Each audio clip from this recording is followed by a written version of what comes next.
Thank you very much, Cliff, for your kind introduction. Honorable Minister, Chairman and General Manager of Victoria Mutual, other distinguished panelists, ladies and gentlemen, thank you very much. There's really no greater compliment that people can pay you than your attention. And I hope I will do my very best to reward you with Cliff's introduction, that I'm going to make a case.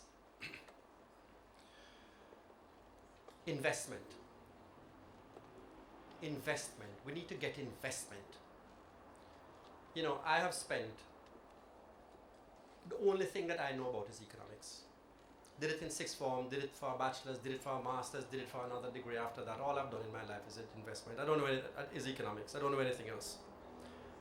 And throughout all of this time, all I hear about is we need to get investment.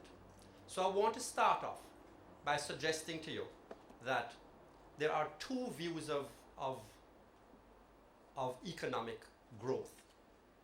And one view is centered around the need to get investment.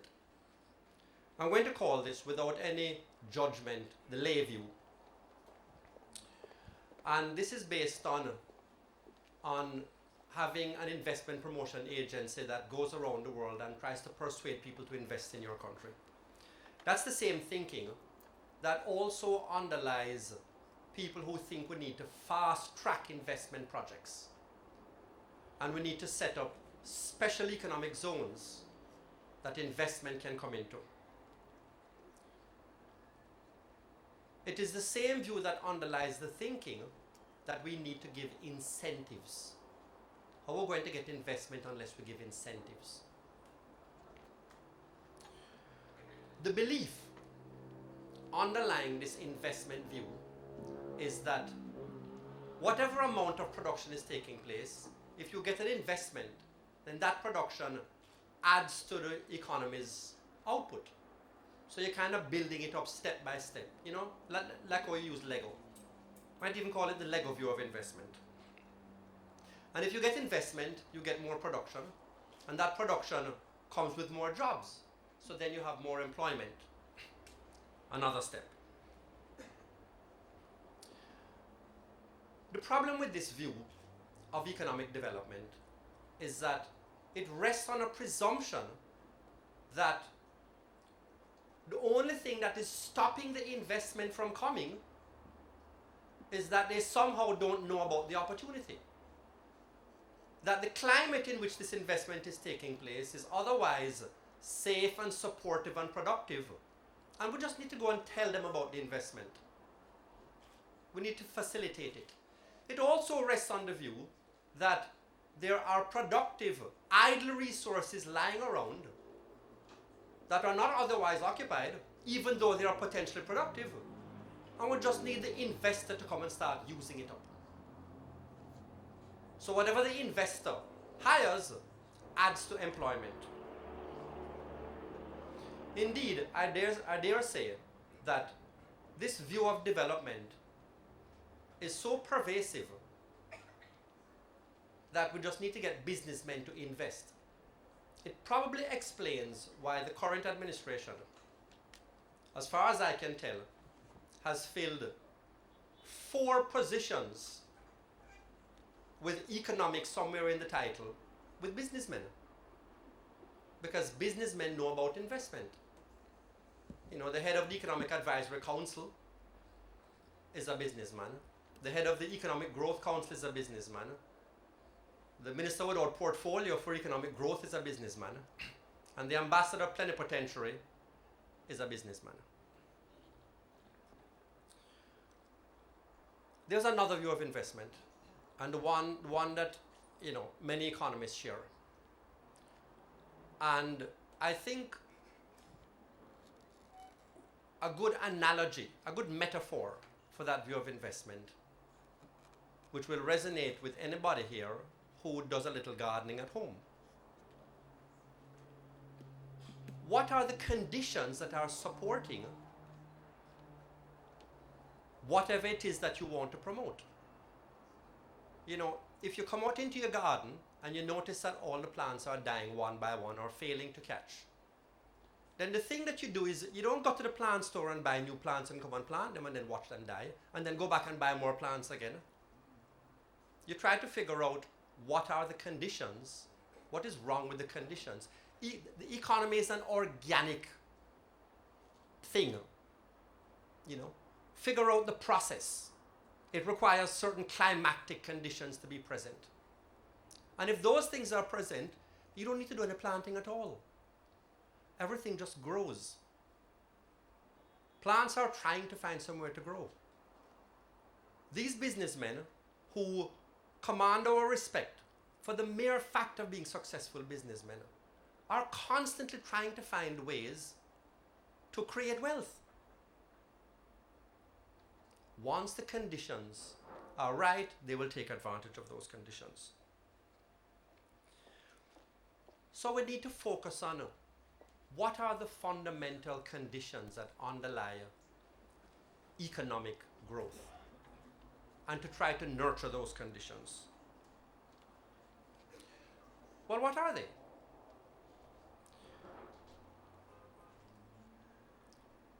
If you look at the situation in Jamaica over the last several decades, it's easy to identify where the problems are. Fiscal insecurity is one of them. That for more than a dozen years, Jamaica was one of the most indebted countries in the world with the highest rate of debt service.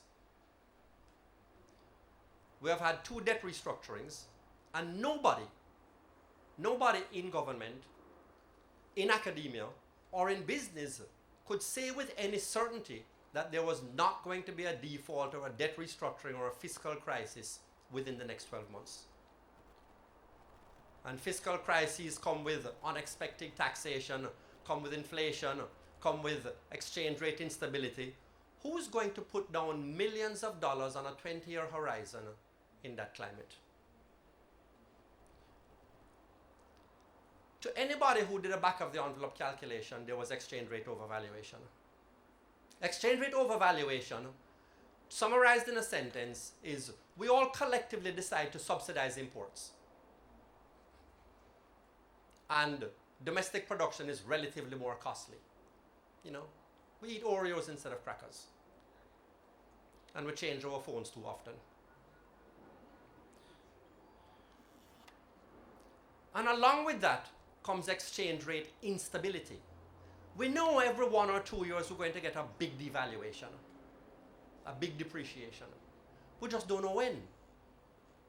So rather than focusing on the wealth creation that we want to pay attention to, we have to be trying to manage the exchange rate at the same time. It's a distraction. And in fact, to manage our foreign exchange exposure, our exchange rate exposure, then we need to engage in activities that are not optimal for the business. And as any of these persons who try to create wealth in Jamaica will tell you, the environment for doing business is at best mixed. There are some hurdles indeed. Utilities and infrastructure is another important element in how much an economy can produce. You know, anybody who realizes the importance of infrastructure could not but be amazed to discover that for all of our entire lives, all of the traffic and cargo between the capital city and the north coast had to share a single lane over the flat bridge. And when the government of a decade ago recognized the literal bottleneck of traffic that this entailed, what was the solution? A traffic light.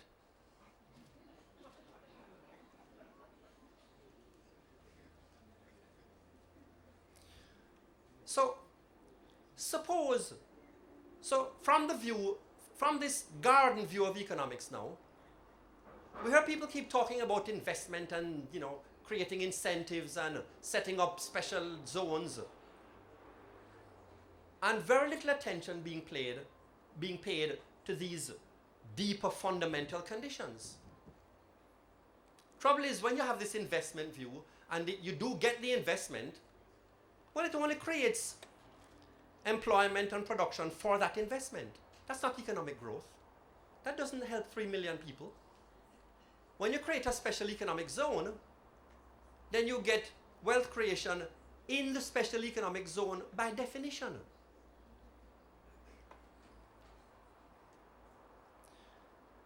So, that is the view of economic development that I would like to use to frame what I want to say. Then something happened 3 years ago,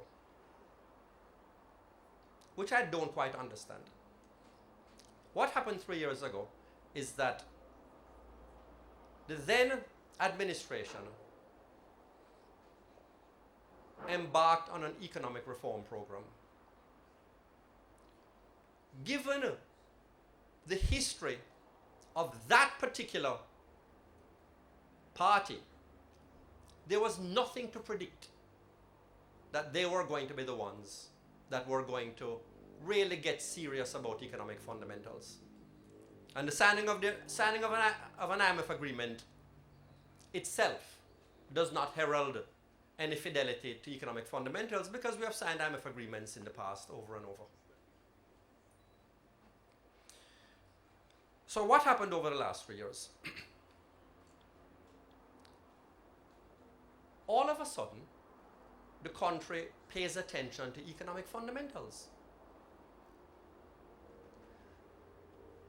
The biggest constraint to economic growth in Jamaica was the fiscal problem. It's not the only constraint. I've spoken of other fundamentals, but the binding constraint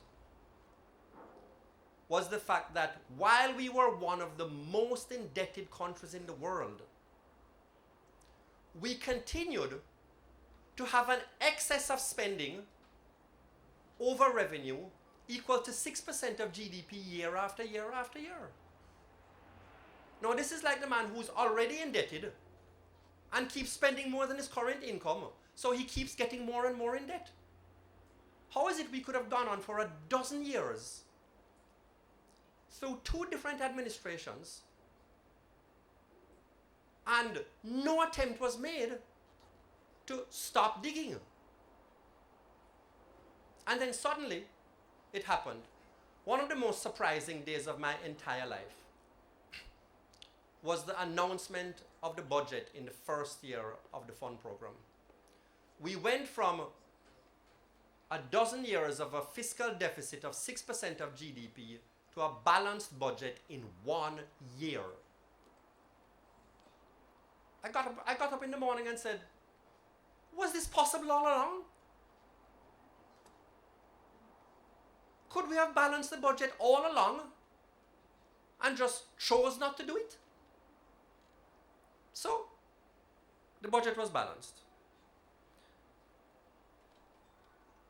Then we had an exchange rate correction.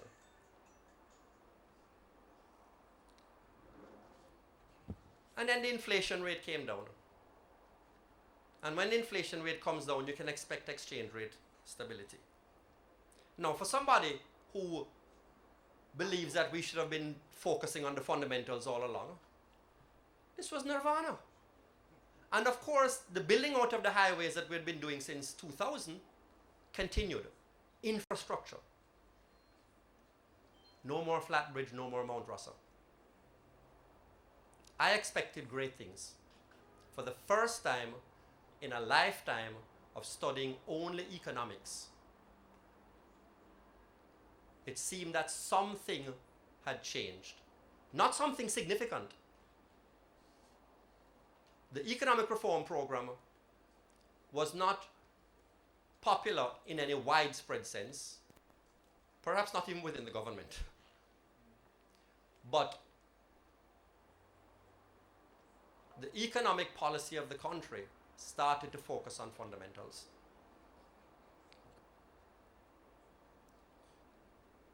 And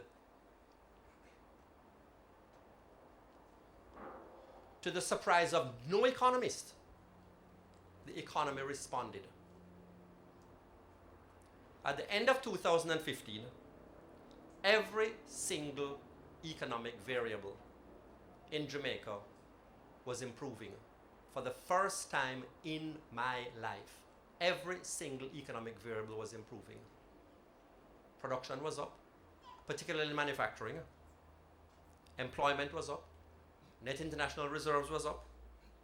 Current account balance was lower. Inflation was down. And as Courtney pointed out in his remarks, we had a world-leading stock market performance.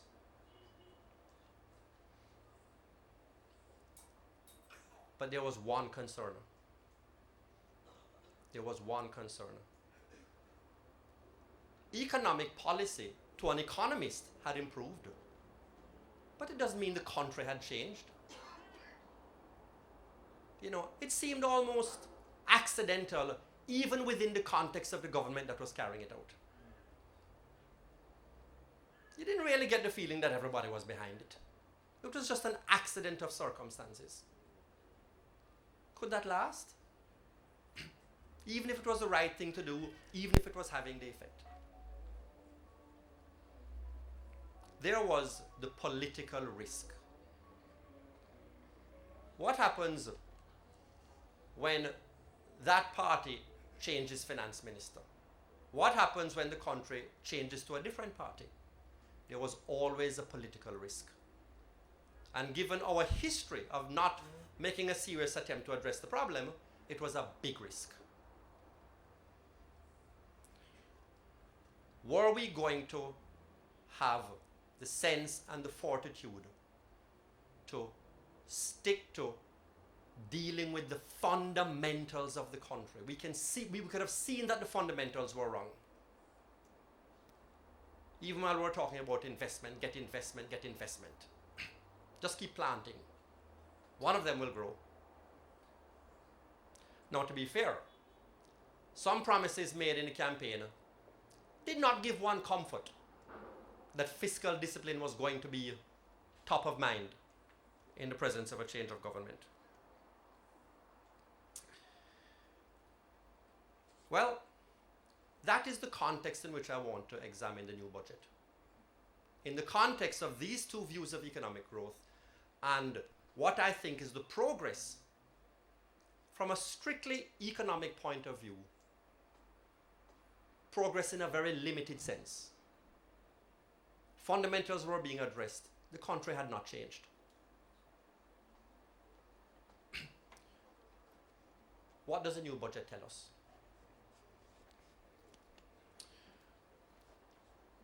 You know that somebody has to pay the taxes. For the expenditure to be financed, taxes have to be paid.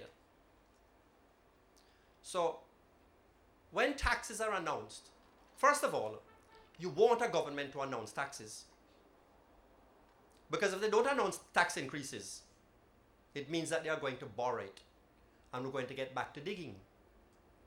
And we already know from a dozen years of experience at the start of this century, we know that borrowing, digging the debt hole deeper, leads to stagnation and the inability to deliver public services. So, in the presence of what I thought were not comforting campaign promises, the people who believe that it is the fundamentals that are important, it is the environment, the climate for economic activity that's important. What you're listening to here is that there are going to be taxes. That if you are going to promise and deliver on a tax cut, at the end of whatever is announced, must be a balanced budget. Because that's what's important. It's the balanced budget that brought down the debt from over 140% of GDP. There were some other factors. One other factor, to less than 130% of GDP. You want to hear that they are going to maintain fiscal rectitude. You know, income tax is really a very bad tax. Income tax is the most unfair tax in Jamaica. Because only a very tiny percentage of the country is paying income tax. And those who pay and those who don't pay, it doesn't really depend on how much you earn. It's not as if the ones who don't pay are the poorest ones, and the ones who are paying are the wealthiest ones. It's arbitrary. If you're in PAYE, you're paying all the income tax, and if you are not, you're not. It is what we call horizontally inequitable. You like progressive taxes, that's vertical equity. You like when wealthier people are paying more. But income tax is worse than regressive. It is horizontally inequitable. You really want to have as little of your taxes collected by income tax as possible. It is the most unfair and the most inequitable tax. So I listened with nervousness. I went to 10pointplan.com, which is still up and identifies some phantom revenue. The first thing that happened was that not one single item in the 10-point plan was used to finance the tax cut. Not even one.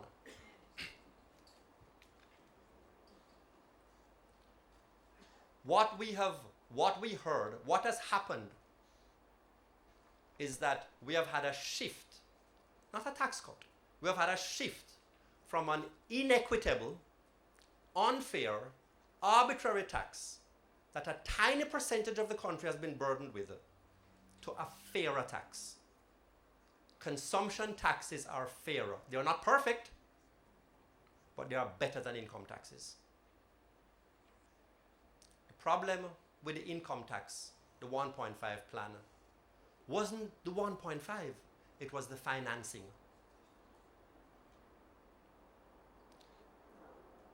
The petrol tax and the departure tax, which is the bulk of the financing, are tax revenues you can bank on. They are easy to collect. The overworked and overburdened people at tax administration don't have to go knock on anybody's door and spend 2 weeks trying to find out how they are being fooled up. And I'll tell you something. I know there was a concern that consumption taxes tend to be regressive. But I make the 3 points. One I've made already. It's not as bad as income tax. 2, a petrol tax is quite a progressive tax. Okay? Most of you, well, not most of you, many of you, the kind of vehicles you came here in, you're going to pay a lot of that tax. Many of the people that work for you, who came on the bus, are going to pay only a tiny portion of it. As far as consumption taxes go, it's a pretty good tax. And besides, oil prices have come down. You know, you can afford it. The departure tax is also very easy to collect. So the comfort came from the fact that this was not hand-waving revenue, which our finance ministers, you know, have tried to fool us with year after year after year. This is rock solid revenue. So at the end of it, we end up with, we are going to have the balanced budget unless something completely unexpected happens. Not only are we going to have the balanced budget, but we're going to have the balanced budget with a better tax system, with a fairer tax system that is easier to collect. And again, for those who are concerned about the redistributive impact, it is always better to deal with our collective welfare concerns on the expenditure side, because that can be targeted. And indeed, the budget had that in there too, because there was a massive increase in the allocation to PATH. And path is extremely well targeted.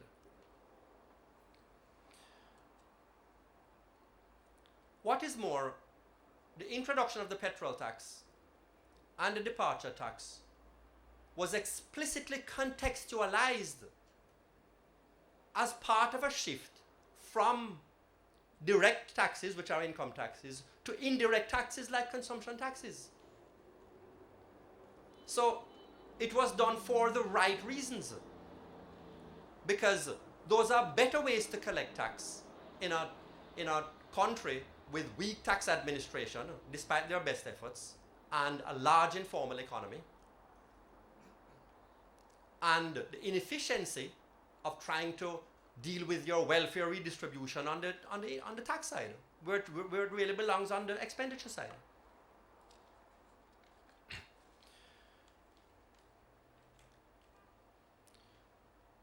There was a commitment moving away from what I think is the headline issue, which is the fiscal budget, because I think that really is the binding constraint.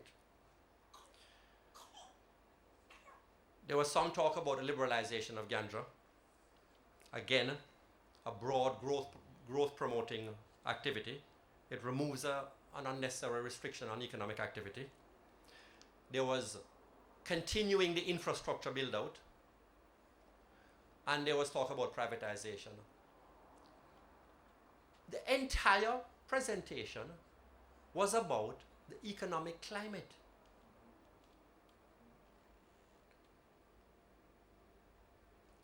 What this looks like to me is that whereas a whole lot of things were done right in the 3 years coming up to the election, but the concern, the worry was that the conversation had not changed. That what happened was particular to circumstances, and there was this big risk of whether it was sustainable, whether it could survive a change of government. And coming out of that budget presentation, it seems to me at least that the conversation has changed, that the big risk has been removed, that we are going to continue, certainly based on this budget, with the kind of fiscal discipline that can unlock the potential for economic growth in Jamaica, which is enormous. We don't have big problems, you know. Jamaica has never had deep, big structural problems. Okay? We've just run it badly. We've run it badly by accumulating huge debts and just not getting around to dealing with them. And now that we know that dealing with fundamentals, dealing with fiscal discipline across 2 different administrations, we can now start to believe that the conversation about economics in Jamaica and economic growth has in fact changed. Fingers crossed, and I'm keeping my money here.